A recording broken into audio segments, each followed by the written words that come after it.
Hello, everyone. Welcome. I'm Donna with DONE.photos, and thank you so much for joining us today. For anyone here who may be new to us, DONE.photos is an end-to-end workflow platform created for high-volume photography studios.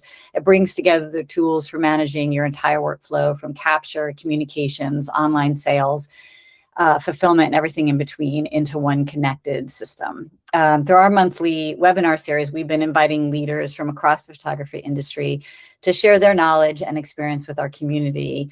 Today, we're excited to welcome Jason O'Donnell for a presentation on body language, the hidden language spoken in photos.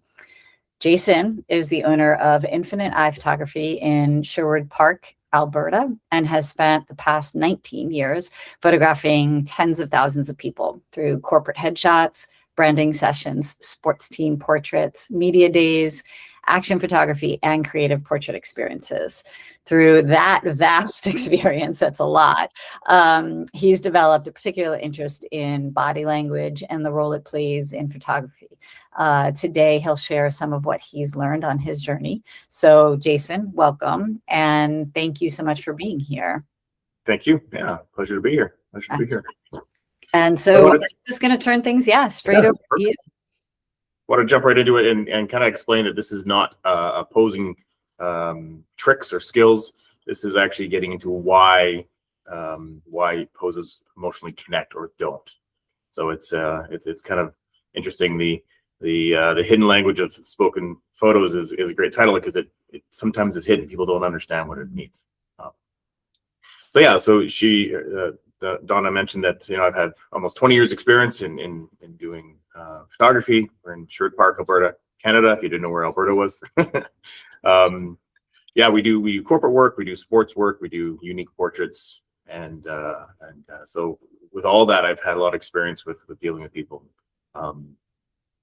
So I guess where people might say, well, where do you get your experience from, or where do you get your skill set from? It's from just shooting.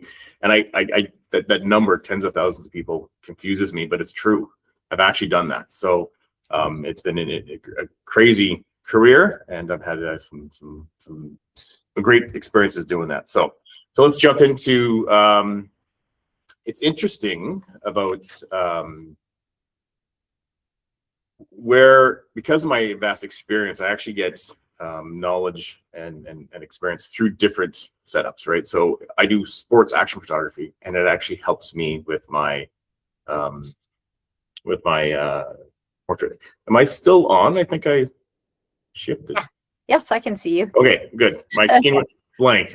My apologies on that. So that was good. No worries, no worries. I was getting confused. I was trying to go with it, but it didn't smoothly go through. So yeah, so I do sports photography, and then I realized that watching body language during my sports photography through the lens, I can actually learn what looks good in a portrait session or in a media day session, right? So it's really interesting that way. So that's where I've kind of jumped into that.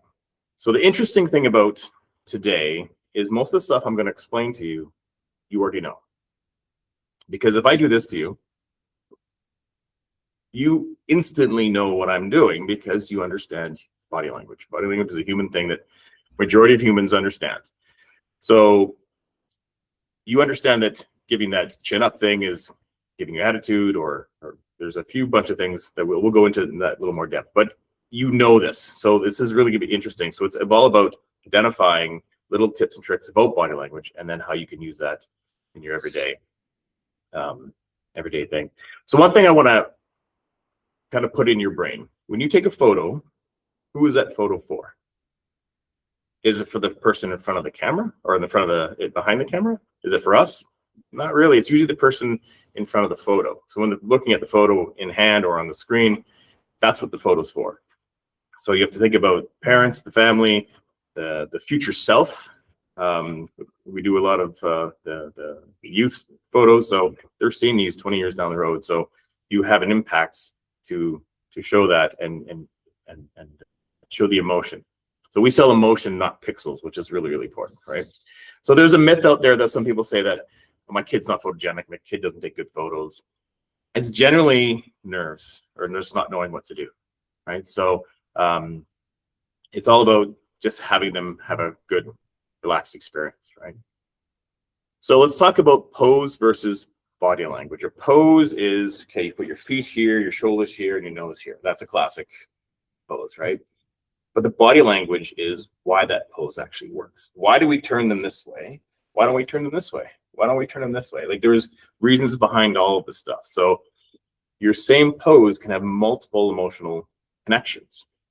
So this is what we're going to kind of jump into. So pose is structure, body language is your meaning of the pose. Okay. So let's talk about some things that would actually relate body language. About your how does it explain stuff with your body? The chin controls the story. So first off, what I did is I did this, right? What are you getting from me right now? Are you getting negative? Are you getting like I'm looking down at you, right? So if I brought my chin down, that's more impactful, right? Dropping it in. Okay. So the chin changes how that works. So I see many, and I know sports, volume for sports photography more than I know school photo. I have done school photos, 100% I have, but I find more sports photos, the chin goes up because they want to show confidence. They want to show, that they're brave, that they're strong, but that can actually have a negative impact, right? So the chin changes the meaning. So you want to be careful where you put your chin, because if you put it too high, you look rude. If you put it too low, you look weird. So the chin up, where does that come from? So talk about the body language of that. The chin up tends to be, I'm confident, I'm not afraid of you. If you think back to the caveman days where they hold the chin up and you're like, yeah, you're nothing to me. I'm not afraid of you, right? So it shows that I'm not afraid of you. I can expose my sensitive throat to you and you're not going to hurt me, right? But that actually can have negative impacts, because if you have a photo like this, people aren't looking good. They're showing confidence, but they're not looking. That's not what they want, right? Bring the chin down, show focus means now you're focused on the person holding the photo or seeing the photo, and they're getting better impact that way. So it's really interesting that way. Chin determines that, right? So when you bring the chin down, let's try that again with this angle. Bring the chin down, right? This can be arrogance. This is more focus. This is more the athlete focus. This is where we get, we use this all the time, game face. Game face is focused like this. When you drop the puck or there's the tip off for the basketball, chins go down, they're getting ready. They don't go up, they get down, they go down, right? So it's interesting that way. So here's something really interesting. Now this is a psychology thing, and I'll go into the difference between men and women with this. So the greeting of the chin.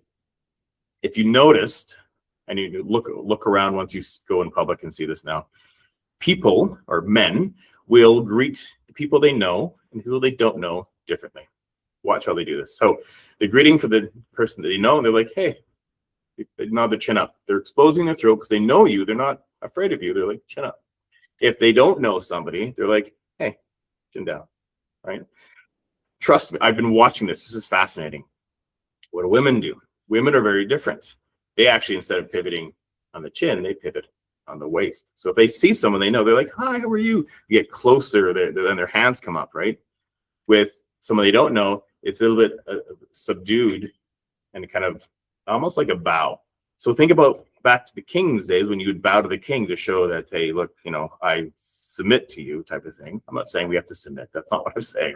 I'm saying that these little things show interesting ways that we greet, and that's ingrained in us. It's ingrained in us. So that's fascinating stuff.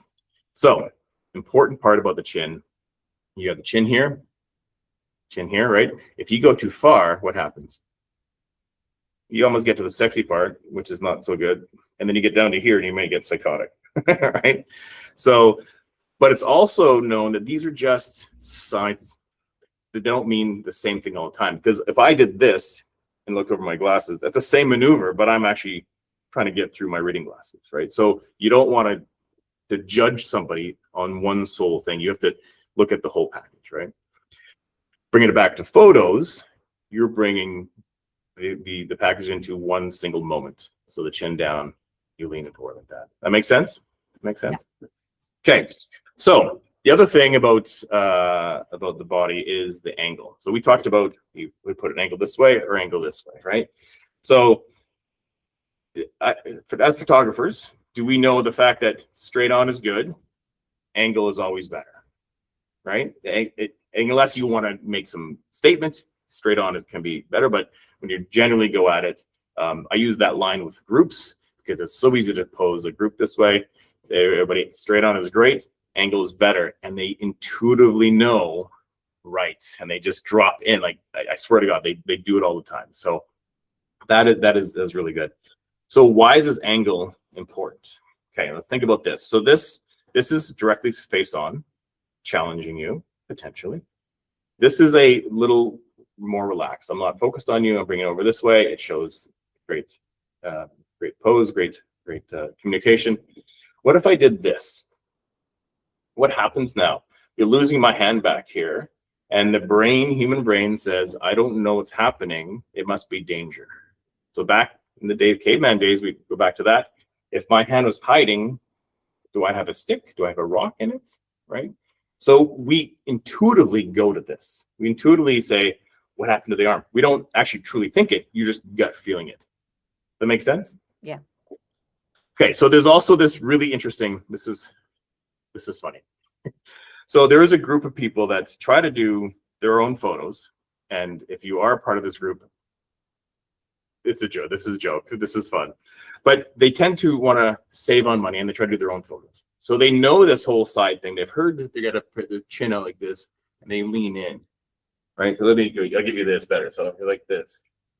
And you feel like doing this. It's almost like a real estate salesperson. So there's tons of real estate people that I fix their headshots because they want to do this. And sometimes the camera goes up high so they can get rid of wrinkles. There's many ways to get rid of that. That's not the point of this conversation, but it's one of the signs that people are trying to do this. They just don't know how to do it. This is where we come in. That's the danger of an unguided photo session. They're trying to do what they're supposed to do. They heard that you have to put the chin up or the chin down, and they're trying to figure it out, but we are there in front of them. We guide them through this process, right? So for volume, we want to make sure we can guide them quickly, right? If you don't get it right, parents can't explain it. They just don't buy. They just don't buy. So it's a psychology thing, which where psychology means revenue, right? If you don't get a good shot, then if you don't understand what a good shot is and how to do it, then you're actually losing out. They don't think about it. They don't think, oh my goodness, that pose is horrible. They just go, I don't like it, right? So they have a gut reaction. They still love their kids. They just don't like the photo of the kids, and they're not going to buy that photo, right? So it's interesting. I don't want you to control the full shoot. One of the mantras we have here is don't get in the way of a good photo.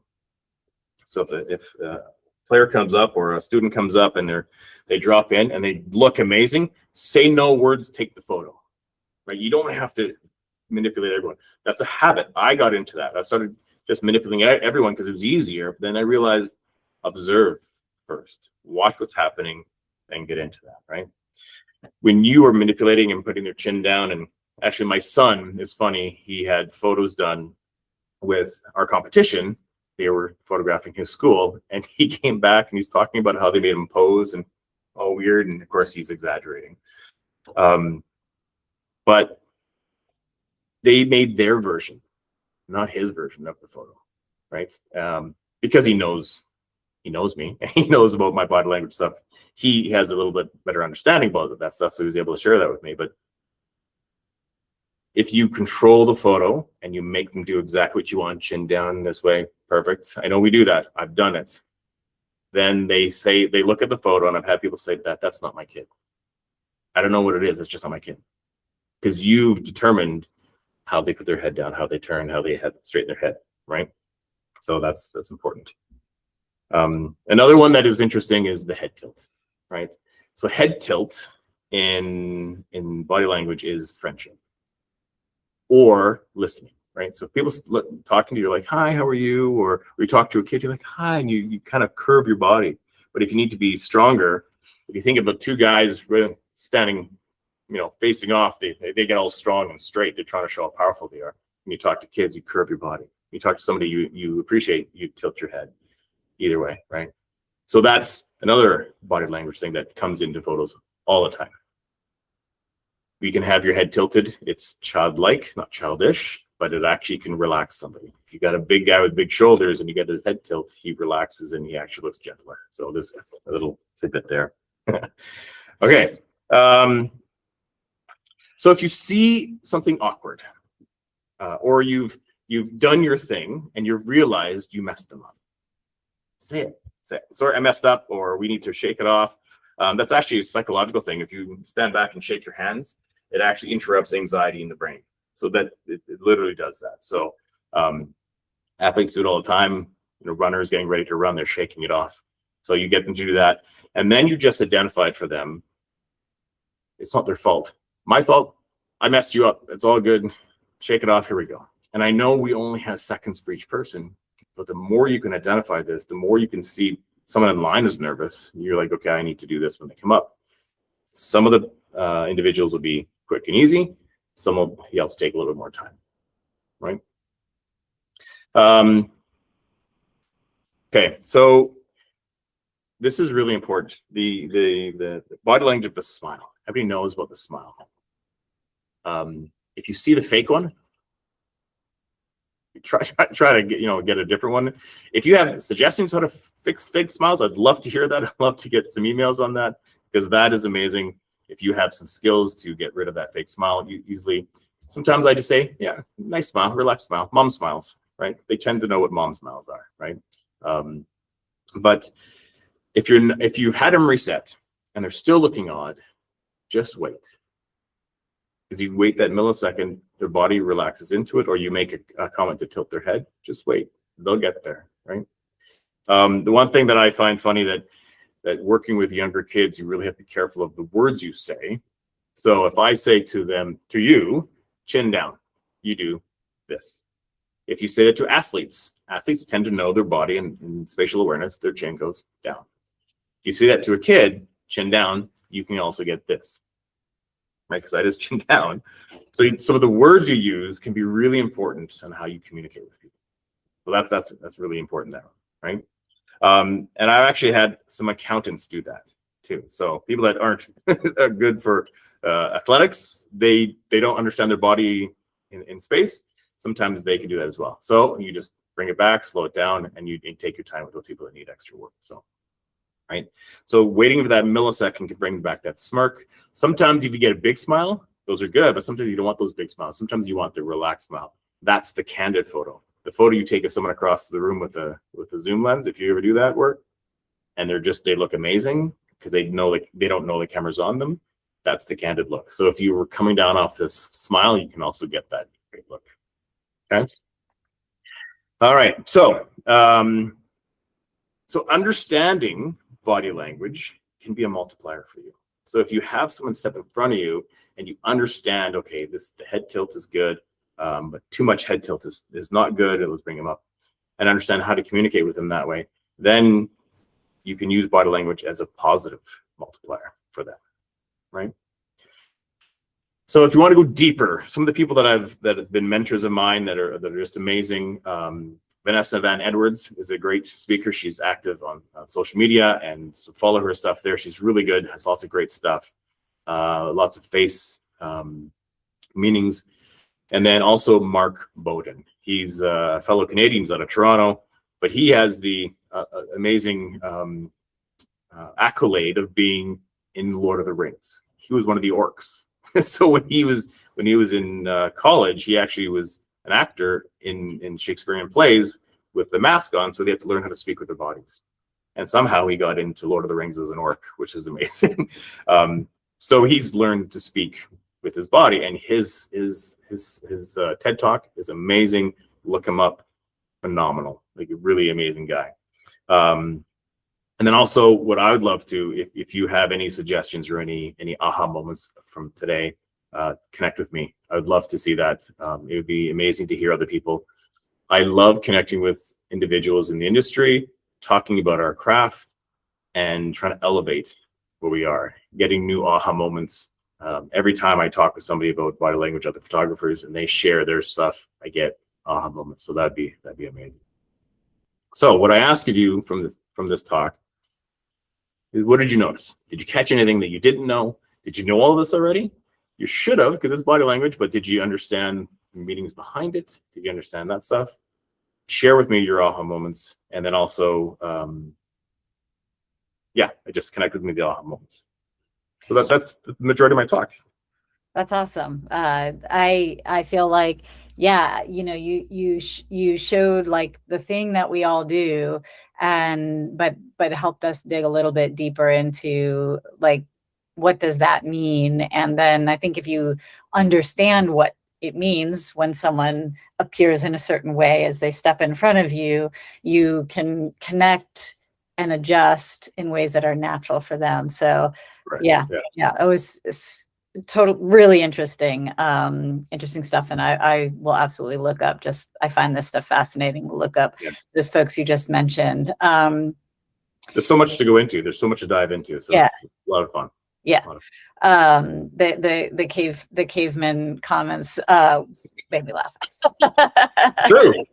But there is, I mean, we all start, you know, there is a common thread on it within sort of human expression of self, and it's kind of cool to think about it being a sort of very early start for humankind. So interesting stuff. I have a couple of questions, and you did cover them. The first one that I was thinking about, and you know, our team had talked about this before today's talk, in terms of fast-paced volume, which you mentioned, is, you know, we know we have a few seconds or a minute, and some folks will come in front of a camera and it'll be an opportunity that is, you know, very easy and quick, and for others not so much. So for you as a photographer, what are some of those, you talked about chin, or even just, you know, when someone steps in, they look amazing, say nothing. I couldn't agree more. But what are some of those body language cues that you immediately look for that kind of give you information and then sort of an immediate go-to? Is there any, or is it much more fluid than that for you? It's a little bit of both, actually. It's interesting. So the first thing is confusion. They don't know what they want you to do. So one of the things is, it's not really a body language trick, but if you can have people watching the person in front of them, seeing how you're interacting with them, they learn from the words you say to that person. So when they walk up, they start understanding more. So when we do full teams, the last person on the team actually goes way quicker than the first person, because they don't know what's happening yet. So that's a big thing. We use posers, so and we train the posers in body language, but they also have to learn body language from a different angle because they're beside the person. So they have to look at that. So it's a communication thing between the photographer and the poser. And then also is, we have this thing that we say, you can't hurry up the kid, but you can be ready when they are. So if you plan that, hey, when your head comes this way, you know, reach out your head and you're ready to go, not just have to refocus and go back behind the camera.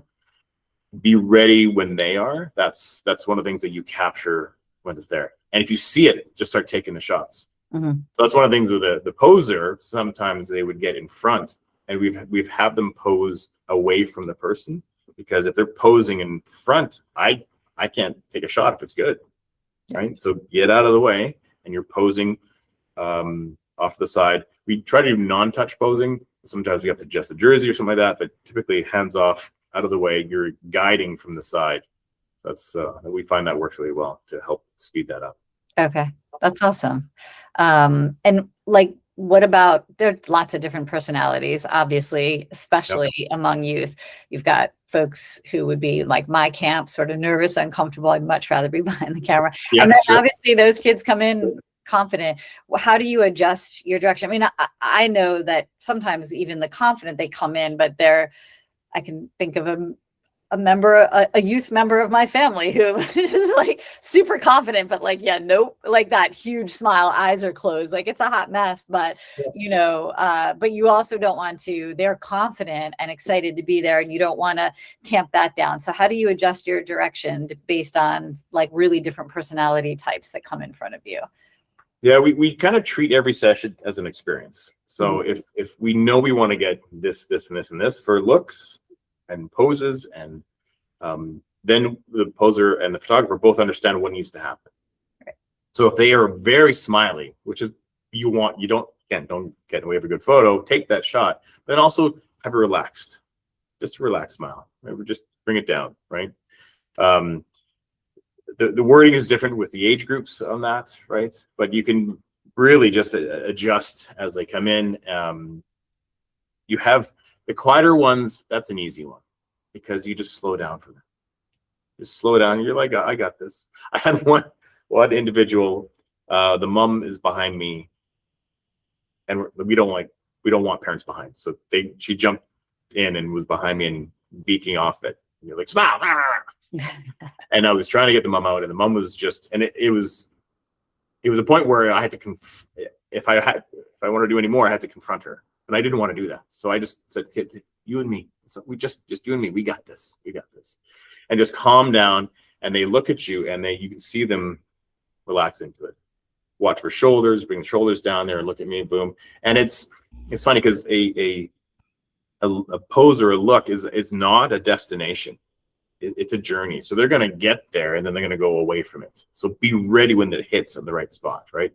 I always joke that blue steel ruined it for everyone because actually kids don't know blue steel now anyway. So, but blue steel, the way you look, it's not a destination. It's a journey through it, right? So you can get multiple photos from how they're looking at you there. So break it down. The ones that are excited, hyper, use that energy, then have them just relax into it. We have a way of doing smiles and then serious faces. So they know they're doing both. So the fact that we have that, it's part of the experience. They know they have to bring it down to have the focus to be part of the team, to have the same what everybody else has. So we get that, and then they laugh like crazy right after the fact, or they go, some say I can't do it, and they say just do a different smile. So it's really thinking about the whole experience and guiding them along through that whole experience to get that, and using body language as the base. As we do, everybody knows what's going on. Everybody knows what that means. Everybody knows what we need. Chin down. I have an interesting story about the chin down. So in Canada, there is a league called the CEBL, Canadian Elite Basketball League. It's our NBA for Canada. And we photographed for the Edmonton Stingers, the team out here. And a couple years ago, when I first started with them, I was all nervous because they were the big boys, the professional guys, and I wanted to make sure I got the photo done right. So I talked about the chin down. I did all this stuff. We did media days, so I had more time with each individual, and I focused on that. We come in for the team photo, and I line it all up. The lights are up. And everybody's looking at me. They're all doing this. They're all looking good. So I said, gentlemen, remember we talked about the chin, and before I said down, everyone dropped in, and I had goosebumps. I was like, I just started taking photos. It was amazing because they learned that really quickly. I had minutes with each one, but each one understood. And I said, remember I talked about the chin, and they, boom, dropped in. So it is something they already understand. And it's funny because when you do it and start talking with people that you work with and ask them if they felt it, if you see a change in the face, say, did you feel that? And they'll say yes or no. So maybe if they said no, maybe you missed the cue or you misunderstood the cue. But if they said yes, you're like, did you feel confident? And they're like, yeah. So then you start to know that you're getting it. You're understanding when they have a confident look and they feel it because they do feel it inside. It's really fascinating. So that's one of the things that is just amazing when you guess the emotion and they say, yes, I had that. Yeah, that makes you feel, that's like the ultimate, for sure. Winning. Yes, winning. You mentioned this a little bit, and even in this moment, obviously you're working with the person in front of the camera, but for studios, and we know folks who are either with us today or will be watching this later are working with multiple photographers.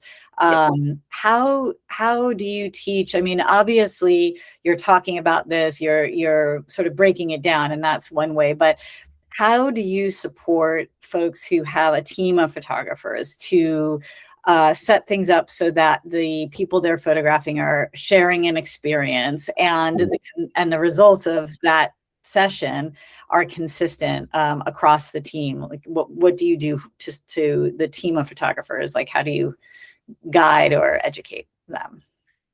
People learn by looking. Okay. Right. That's why I didn't have a slide during this with all the words, because these words would have been nothing, but looking at what I'm doing is to me, I think, better. So if you can pull your old photos from the year before and just have everybody gather around the computer and just click, see this, see this, and they start learning all this stuff. And again, they get it. This is not outrageous stuff. This is Mhm. not hard posing. It's just the basic stuff. So going through that, and then I also sit with my photographers and sit with them next to them and just kind of talk about each one. When there's a very difficult one and they're just beginning, I step in and they see what I do, and then I say, "Can you understand?" Then next time they step in to take care of it. So it's guidance by while they're ready. They also sit next to me while I shoot, and they listen to me talk to them. They see the photos behind, talk about why I did this. Sometimes I go off script and I just make it up. I'm like, yeah, I made it up because it wasn't following the typical script of the session, but I did it this way. I think I got it, or no, I didn't get it. Okay, let's learn from that for next time. So it's really about learning and looking about what's happening, the past mistakes, the past successes. Why is this good? And now I had someone just this yesterday tell me that they looked at a photo. I'm like, is that one of my photos? And they said, no, it's not, because it doesn't look like the way you set people up. And it was right, because the person was sitting for this headshot. I'm like, no, everything was wrong. Right. And so they knew it wasn't me because they know my style. I don't know if they could pick up mine versus whatever, but it was interesting that they commented on that. So that is some strength there. Yeah, and shows capacity to create consistency for sure. Yeah, that's awesome. I have one last question for you, and maybe you'll say you might say nothing, but how do you think a photographer's own body language affects the person being photographed? And are there things as photographers we should be more conscious of, not just in our words, but in our body language? Yes, very good point. So we actually just changed how we set up our cameras, and we're out behind. We're not behind the camera anymore. Where your face is behind the camera and shooting. Yes, you can communicate. Yes, it works. I did it for years. But when I got away from behind the camera and made eye contact with the people, it changed everything, right? Yes, I'm getting focused. Yes, that's all taken care of in camera, but I'm looking at the person directly, and we're getting. People typically understand when you say mirror me or do what I do. So if I put my head to the right, their head's not going to go to the right. Their head's going to go to the left because they're mirroring me, right? So we make sure that all the photographers have the same language. They guide them the same way. That's kind of what we have to say about that. Like it's yeah, I kind of went off on a tangent there, but that answers it. Yeah, it's interesting because I think technology allows us as photographers to take our face away from the camera more and connect in a real face-to-face way, and the capacity to say mirror me, and that's a great advancement in technology to free us up to do that. So yeah, well, that concludes my questions, and I haven't seen any pop up, but I'll give folks a couple of minutes, but to see if there are any questions that pop up from the audience. But I absolutely, want to thank you for your time, and see if there's, before we fully wrap up, are there any final thoughts or any one key piece of advice you want to share? And before we conclude, and while Jason's sharing that, we'll give time for questions. So raise your hand or pop up if you have one, and if not, we'll free you after. But I would love to hear if you have any final thoughts. So I guess final thoughts is I stumbled upon this. No one else was doing this, and I've talked to other photographers, and no one else is doing this right now with body language and understanding it. So I made it up as I went along, and I was questioning people. I'm like, hey, there's got to be meaning behind me understanding why that person head tilt was meaning this. And it turned out that there is meaning. So I went in and looked at Mark Bowden. That's the first guy that I connected with. His work is amazing. He talks about the truth claim, and everybody be talking here, chest up. People believe you more.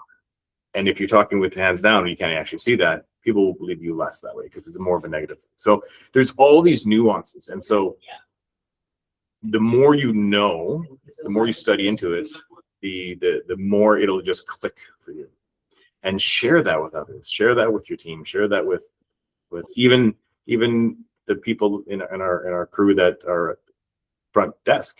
We share all that with them because they understand people dealing back, directly with customer service are also giving you body language. So it can work. There was a CEO that I was talking to, and he asked me about what's my specialty, what's I'm interested in. So I mentioned this body language thing. He goes, what do you mean about this? I said, well, right now your head tilted means you're interested in what I have to say. And he was blown away because he was saying I was reading him. And I said, I'm getting what you're giving, right? So the more you dive into that, the more you can notice it real quickly and able to fix it. And that's where I found it was really beneficial. So I guess my final words is jump in, find out more. If you find a cool thing, share it with me, please. That'd be great. That's awesome. Yeah, like I agree with you. And I think, especially as we, in our industry are turning towards spending a lot of time doing the work, having a greater awareness of what people in front of our cameras might be communicating and then how we respond to it just makes for a more compelling portrait. And, so this has certainly given me lots to think about, I'm sure others as well. So thank you, Jason, for your time, for sharing your experience. I didn't see any further questions. You've clearly been very thorough. Maybe it was all of my questions. All good. But I really appreciate your time and you sharing your wisdom with us. To folks who are here today, if you want to rewatch, we'll be sending the replay out to everyone who registered for today's webinar. So keep an eye on your inbox. Jason, I'll share that link with you as well at the end. If you'd like to share it out to your audience on social or however you connect with folks. I know I'll be rewatching this webinar for sure, maybe even with a piece of paper and pencil in hand. So thank you again, and have a great rest of your day and good luck with your season. Thank you so much. You as well. All right, take care.